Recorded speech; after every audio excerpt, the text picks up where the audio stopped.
Tester ce pass sanitaire que vous, élus, et votre gouvernement nous imposez.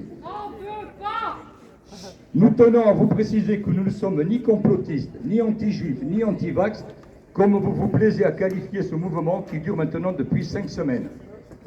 Nous ne représentons pas davantage un parti politique ou une organisation syndicale. Nous sommes simplement anti-pass sanitaire et nous estimons que cette mesure est liberticide et classe les citoyens en catégories. Cette mesure n'est qu'une obligation vaccinale qui ne dit pas son nom. Depuis la mise en place du pass sanitaire, de nombreux Français sont allés se faire vacciner. Le moment était bien choisi d'annoncer une telle mesure la veille de départ en vacances. Combien de Français ont subi ce vaccin pour ne pas se voir interdire l'accès de plusieurs établissements auxquels ils avaient prévu accéder durant leur congé? En plus d'être liberticide, cette façon de faire est tout simplement déloyale.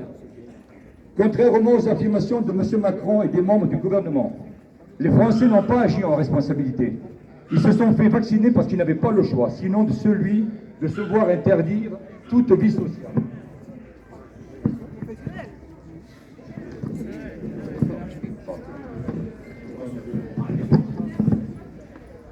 Aujourd'hui, vous nous assurez que 9 personnes sur 10 sont hospitalisées.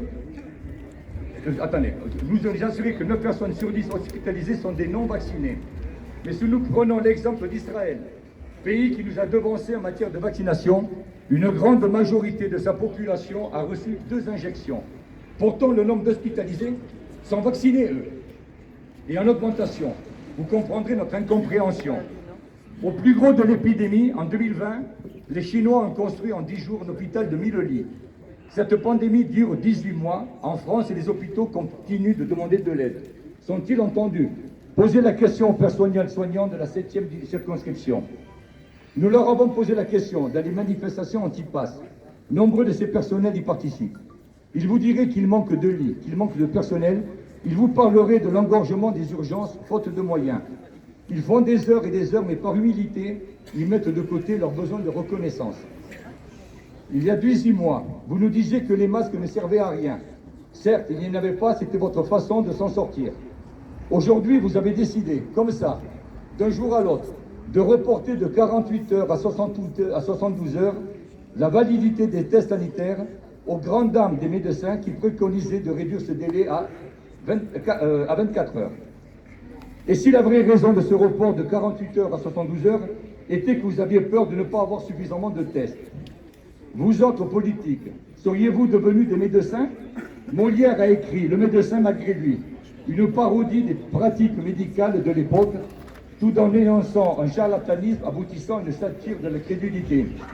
Vous, politiques, êtes devenus cela. Vous êtes devenus des charlatans en vous instituant médecins, savants, décidant à la place de ceux dont les compétences sont réelles. Votre politique est basée sur la répression alors que les Français demandaient de la compréhension. Éduquer plutôt que sanctionner. Beaucoup attendent davantage la vérité, même avec ses limites, plutôt que les certitudes que vous nous balancez, certitudes nourries de mensonges. Mais que d'incohérences avec votre passe sanitaire. En voici quelques-unes. En moins de 15 jours de la rentrée des classes, on apprend ce matin qu'il n'y aura pas de passe sanitaire à la rentrée scolaire. Auriez-vous peur de voir les enseignants dans la rue ou être absents? Souvent, un enseignant absent n'est pas remplacé. Alors imaginez 10 enseignants absents, 100, 1000, on ne comprend plus. Pas d'accès sans passe au bar du coin pour un café sur le pouce. Alors que l'accès aux églises, exemple avec le 15 août à Lourdes, où étaient concentrées plus de 10 000 personnes, dans le métro, maintenant les écoles. Autant de lieux de propagation où le pass sanitaire n'est pas demandé. On ne comprend plus.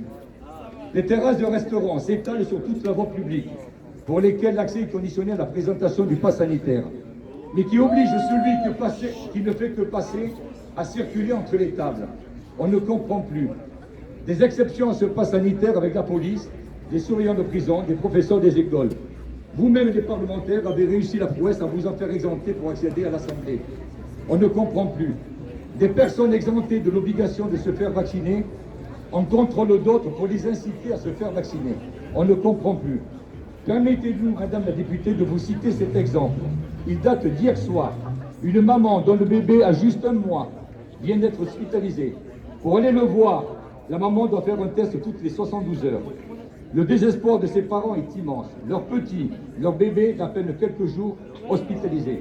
En plus de leur inquiétude, de leur angoisse, ces mamans et ces papas sont obligés de passer par cette case passe pour être aux côtés de leur enfant. Obligés de passer par la case passe à chaque consultation lorsqu'une intervention est programmée. On ne comprend plus. Le pass sanitaire est obligatoire pour rentrer à l'hôpital, sauf par la porte des urgences. Pourtant, l'hôpital qui a toujours su faire face ne saurait plus gérer le risque infectieux. Avec ce pass sanitaire, des citoyens fliquent d'autres citoyens. Ceux qui croient que les antipasses sont la cause de la pandémie. Ceux qui, vaccinés par obligation, voudraient que tout le monde le soit, au prétexte qu'il n'y a pas de raison que. Madame Zanier, Madame la députée, avez-vous oublié que vous avez été élu au suffrage universel direct par les électeurs français de la 7e circonscription? Avez-vous oublié que vous avez la charge de voter la loi, mais aussi de contrôler l'action du gouvernement? Madame Zanier, Madame la députée, revenez à la raison. Depuis des mois, vous avalez toutes sortes de couleuvres. En voici quelques exemples. Des élus, des ministres sont pris dans la tourmente judiciaire. J'en cite quelques-uns. Ferrand, Darmanin, Crivet, Delevoye et dernièrement Dupond-Moretti mis en examen. Cela ne vous interpelle donc pas alors qu'à la démission de Bayrou en 2017 a été exigée un mois après avoir été nommé ministre? Vous avalez cette couleuvre-là. Il y a quelques semaines, un homme a été condamné à 18 mois de prison dans 4 fermes pour avoir giflé M. Macron. Vous êtes-vous demandé où en était l'affaire Benalla? Madame Zanier, Madame la députée, revenez à la raison. Ne soyez pas ce que les médias désignent comme les godillots de la République en vous ciblant, vous, les députés de la Reine. Quelles que soient les conclusions sur l'utilité de ces vaccins ou de leur danger, ce geste médical fort ne devrait jamais être imposé, ni même rendu indirectement obligatoire par le pass sanitaire. D'autant plus quand on fait confiance à la science. Ce pass sanitaire qui vise à nous donner des libertés, la liberté d'aller où on veut, de pratiquer les loisirs que l'on veut quand on veut, sans contrainte, nous fait oublier l'essentiel même du problème. L'essentiel de l'objectif de la vaccination, qui est uniquement de se protéger contre un virus. Alors si vous voulez convaincre les gens de la vaccination, redonnez le pouvoir au corps médical, donnez des arguments médicaux pour convaincre avec des chiffres sur l'évolution de cette contagion dépourvue d'intérêt politique. Ce n'est pas avec des sanctions qu'on convainc. Vous avez fait malheureusement le choix regrettable de la contrainte. Votre autoritarisme actuel est la cause de la situation actuelle. Alors nous vous le redisons une nouvelle fois. Nous contestons ce pass sanitaire liberticide qui fait s'opposer les Français. Merci de m'avoir écouté. Et en même temps,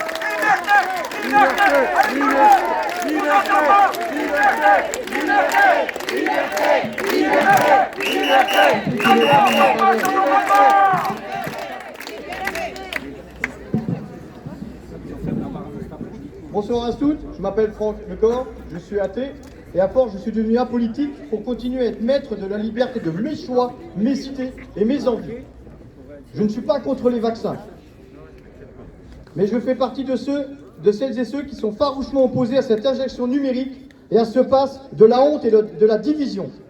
À vous, Emmanuel Macron, le dieu des moutons, appelé aussi Jupiter, le soi-disant président de notre République, vous parlez comme un ange, mais vous pensez comme un assassin. Pour nous avoir menti ouvertement les yeux dans les yeux, vous, vos gouvernants, ainsi que tous ceux qui vous lèchent les bottes, pour avoir pris les décisions à la solde des ultra-riches afin d'instaurer un génocide planétaire organisé